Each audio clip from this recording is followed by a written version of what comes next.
حرف حرف حقیقت واصف علی واصف کی کتاب. ہمارے آج کا موضوع جواز ہستی. اگر انسان کی کوئی آرزو پوری نہ ہو بلکہ ہر آرزو ٹوٹ چکی ہو، یہاں تک کہ آرزو پیدا کرنے والا دل بھی ٹوٹ چکا ہو، تو اس آدمی کے لیے جینے کا کیا جواز ہے؟ اگر انسان کی زندگی ایک ایسی تاریک رات کی طرح ہو جس میں دور دور تک کسی روشن ستارے کے دکھائی دینے کا امکان نہ ہو، جس میں چاند نام کی کوئی شے نمودار نہ ہو، حتیٰ کہ کسی جگنو کی روشنی بھی نظر نہ آئے، ایسے آدمی کے لیے جواز ہستی کیا ہو سکتا ہے؟ جب انسان کا راستہ چلتے چلتے اچانک بدل جائے اور اسے اس وقت معلوم ہو جب وہ آدھے سے زیادہ راستہ طے کر چکا ہو اور اسے واپس لوٹنا بھی اتنا مشکل نظر آئے جتنا آگے جانا، اس سے نہ بھاگا جائے اور نہ ٹھہرا جائے، تو ایسا آدمی زندہ رہنے کا کیا جواز حاصل کر سکتا ہے؟ جب انسان کے دوست اور اس کے دشمنوں میں فرق باقی نہ رہے تو اسے جینے اور مرنے کے درمیان کیا فرق معلوم ہوگا؟ اپنے اور بیگانے کے درمیان کوئی امتیاز باقی نہ رہے گا، بلکہ رشتے ناتے باعث مسرت ہونے کی بجائے باعث اذیت بنتے جائیں، تو وہ آدمی کس طرح اپنے زندہ رہنے کا جواز تلاش کرے؟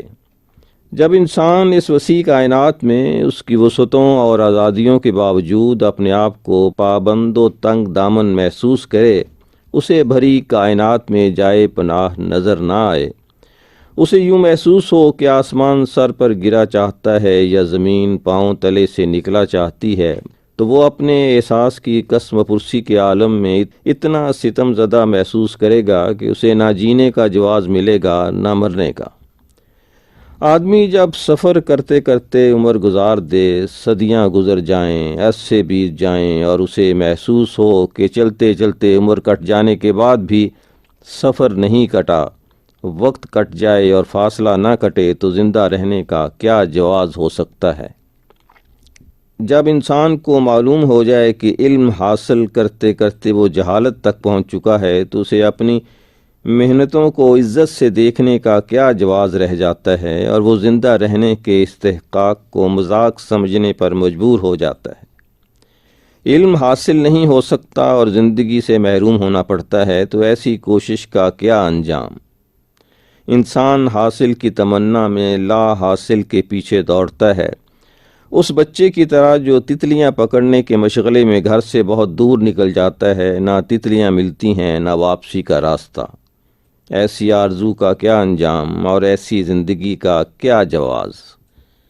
جب انسان پر ایسا وقت آ جائے کہ اسے چشمہ آب حیات نظر آئے لیکن اس کی رسائی نہ ہو، وہ بدستور پیاس میں مبتلا رہے، تو اسے سانس لینے کا کیا حق باقی رہ جاتا ہے؟ وہ جانتا ہے کہ سب کچھ موجود ہے، لیکن اس کے لیے ہر امکان کے باوجود کچھ بھی نہیں، تو وہ اپنے آپ کو زندہ رکھنے کی بے معنی کوشش سے کیوں تکلیف دے گا؟ جب انسان کی زندگی اس گڑیا کی طرح ہو جائے جس نے محنتوں کے ساتھ سود کاتا اور آخر میں اسے الجھا دیا، تو وہ آدمی کیا زندہ رہے گا؟ عمر کی کمائی اس کے ہاتھ سے یوں نکل جائے جیسے ہاتھوں کے طوطے اڑ جاتے ہیں، تو وہ کیا کرے؟ کمائیاں ساتھ نہ جائیں اور ساتھ لے جانے کے لیے کمائی کوئی نہ ہو، تو ایسی صورت میں زندہ رہنا بھی کیا زندہ رہنا ہے؟ جب انسان کے اعضاء و جوارح اس سے باغی ہو جائیں، اس کے اپنے نہ رہیں، اس کے معاون اس کے خلاف گواہ بن جائیں اور وہ دیکھتا رہ جائے، اسے محسوس ہو کہ اس کا اپنا وجود بھی اس کے اپنے کام کا نہ تھا، تو وہ کیا محسوس کرے گا؟ اسے اس چیز کا احساس ہو کہ جو کرنا چاہیے تھا اس نے نہیں کیا، اور جو کچھ نہیں کرنا چاہیے تھا وہ کچھ اس نے کیا، تو اب وہ کس امید پر جینے کی تمنا کرے؟ جو کچھ حاصل کیا گیا یہی اس کے اپنے خلاف گواہی ہے۔ اب اپنے حاصل سے نجات پانا بھی ممکن نہیں، بھاگنا بھی ممکن نہیں، ٹھہرنا بھی ممکن نہیں، ایک ایسے انسان کی طرح جس کے وجود کے ساتھ ایک ٹائم بم بندھا ہوا ہے اور وہ خطرے سے ڈر کر بھاگتا جا رہا ہے۔ جس خطرے سے وہ نجات چاہتا ہے وہ اس کے ساتھ ہی بندھا ہے۔ خطرہ اندر ہو تو باہر دوڑنا کس کام کا؟ اپنے اندر کے خطرے سے اندر کی دوڑ بچا سکتی ہے۔ اندر کی دوڑ کیا ہے؟ اس بات کی سمجھ نہ آئے تو جینے کا کیا جواز۔ اگر انسان کے پاس نیکی کے نام پر اکٹھا کیا ہوا بلکہ لوٹا ہوا مال موجود ہے اور اس سے نیکی سرزد نہ ہو سکے، اس مال کو دیکھ کر اسے جینے سے وحشت پیدا ہو جائے گی۔ اس آدمی کے لیے آنے والا زمانہ گزرے ہوئے زمانے سے زیادہ خوفناک ہوگا۔ اس کی رات تاریک سے تاریک تر ہوتی جائے گی۔ وہ اپنے آپ کو زندہ رہنے کے قابل کیسے سمجھے گا؟ اگر انسان ایسی حالت میں پہنچ جائے، اگر اسے تنگی حالات اور تنگی خیالات کا احساس ہو، اگر اسے ہر طرف تاریکیاں نظر آئیں، اگر اسے زندہ رہنے کا جواز نظر نہ آئے، تو بھی اسے گھبرانا نہیں چاہیے۔ ہم زندہ رہنے کے لیے جو جواز تلاش کرتے ہیں، اس کے علاوہ بھی زندگی کے جواز موجود ہیں۔ زندگی عطا فرمانے والے نے یہ انعام بے جواز نہیں عطا فرمایا۔ اس کا کوئی عمل بے جواز نہیں، اس نے کوئی تخلیق عبث نہیں فرمائی، اس کی کوئی بات بے معنی نہیں ہو سکتی۔ انسان کی مایوسیوں کے گپ اندھیروں میں بھی ایک روشنی کا چراغ جو ہمیشہ روشن رہتا ہے نظر آ سکتا ہے۔ یہ چراغ پیشانی کے اندر ہوتا ہے اور یہ سجدے میں نظر آتا ہے۔ بے بس انسان کا سجدہ ہی بے بسی کا علاج ہے۔ یہی اندھیروں کا سورج ہے، یہی نشان منزل ہے اور یہی رفیق طریق ہے۔ آگے ارشاد ہے، تمہارے دل سخت ہو گئے جیسے کہ وہ پتھر ہوں۔ آگے ارشاد ہے، میرے پتھروں سے بھی نہریں جاری ہیں۔ گویا پتھر بھی پتھر نہیں رہتا اگر اس میں سے نہر جاری ہو۔ ہم دیکھتے ہیں کہ ہر طرف پتھر دل انسان پتھرائی ہوئی آنکھوں والے پتھر کے چہروں کے ساتھ نظر آتے ہیں، لیکن اگر غور سے دیکھا جائے تو ان پتھروں کے اندر سے نہریں جاری ہیں۔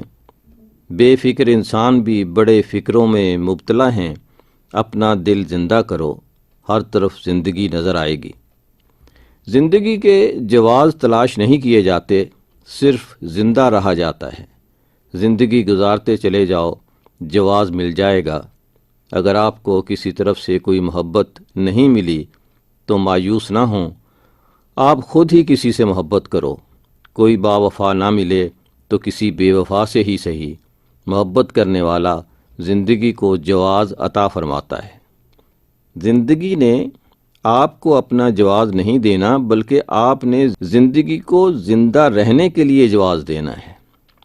آپ کو کوئی انسان نہ نظر آئے تو کسی پودے سے پیار کرو، اس کی پرورش کرو، اسے آندھیوں سے بچاؤ، طوفانوں سے بچاؤ، وحوش و طیور سے بچاؤ، تیز دھوپ سے بچاؤ، زیادہ بارشوں سے بچاؤ، اس کو پالو، پروان چڑھاؤ۔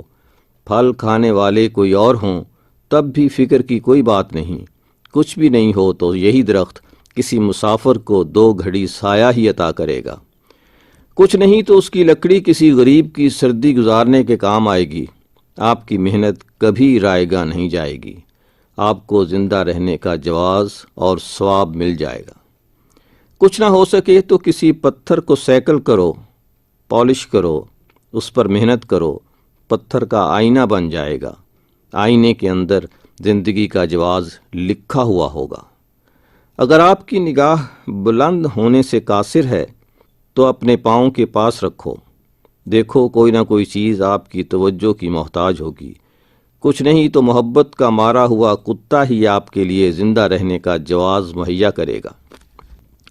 یہ کائنات آپ کی توجہ کی محتاج ہے۔ کائنات سے توجہ طلب کرنا اتنا اہم نہیں جتنا اس کو توجہ دینا، اور یہی جینے کا جواز ہے۔ دنیا مایوس ہو کر زندگی کے جواز کی رائیگاں تلاش میں ہے۔ آپ لوگوں کی اس تلاش کو اپنی توجہ سے سرفراز کرو۔ دنیا توجہ مانگ رہی ہے۔ اپنا گرد و پیش آپ کی اپنی نگاہ توجہ کا طلبگار ہے۔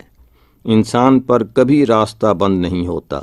یہ بات یاد رکھی جائے کہ ہر دیوار کے اندر دروازہ ہے جس میں سے مسافر گزرتے رہتے ہیں۔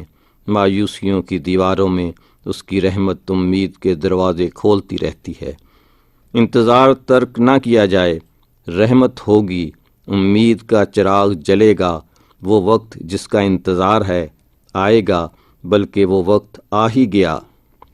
مایوسیوں کے بادل چھٹ جائیں گے، چراغاں ہوگا، انسان کے قریب آ جائے گا، پتھر موم ہو جائے گا، دل محبت سے معمور ہو جائیں گے، پیشانیاں سجدوں سے سرفراز ہو جائیں گی، زندگی کو زندہ رہنے کا استحقاق مل جائے گا۔ انسان مایوس نہ ہو، کشتیاں جلا دی جائیں تو کامیابی قریب آ جاتی ہے۔ کامیابی یہی ہے کہ زندگی کو وثوق مل جائے، آرزوئیں پوری نہ ہوں تو بے آرزو رہنے کی آرزو پیدا کر دی جائے، یہی بڑی کامیابی ہے۔ کامیابی کسی نقطے کا نام نہیں، یہ مزاج کا نام ہے۔ بڑے بڑے فاتحین جنگیں ہارنے کے بعد بھی فاتحین ہی رہے۔ ہمارے پاس مثال موجود ہے جسے اللہ تعالیٰ نے فتح مبین قرار دیا۔ کربلا کی شکست فتح کی بشارت ہے۔ ہم جسے تاریکی سمجھ رہے ہیں، یہی صبح کاذب تو صبح صادق کا آغاز ہے۔ چلتے چلیں، منزلیں خود ہی سلام کریں گی۔ دنیا کے خلاف فریاد نہ کریں، کوشش کریں کہ کوئی آپ کے خلاف فریاد نہ کرے۔ دوسروں کو خوش کریں، خوشی خود ہی مل جائے گی، اور یہی جینے کا جواز ہے۔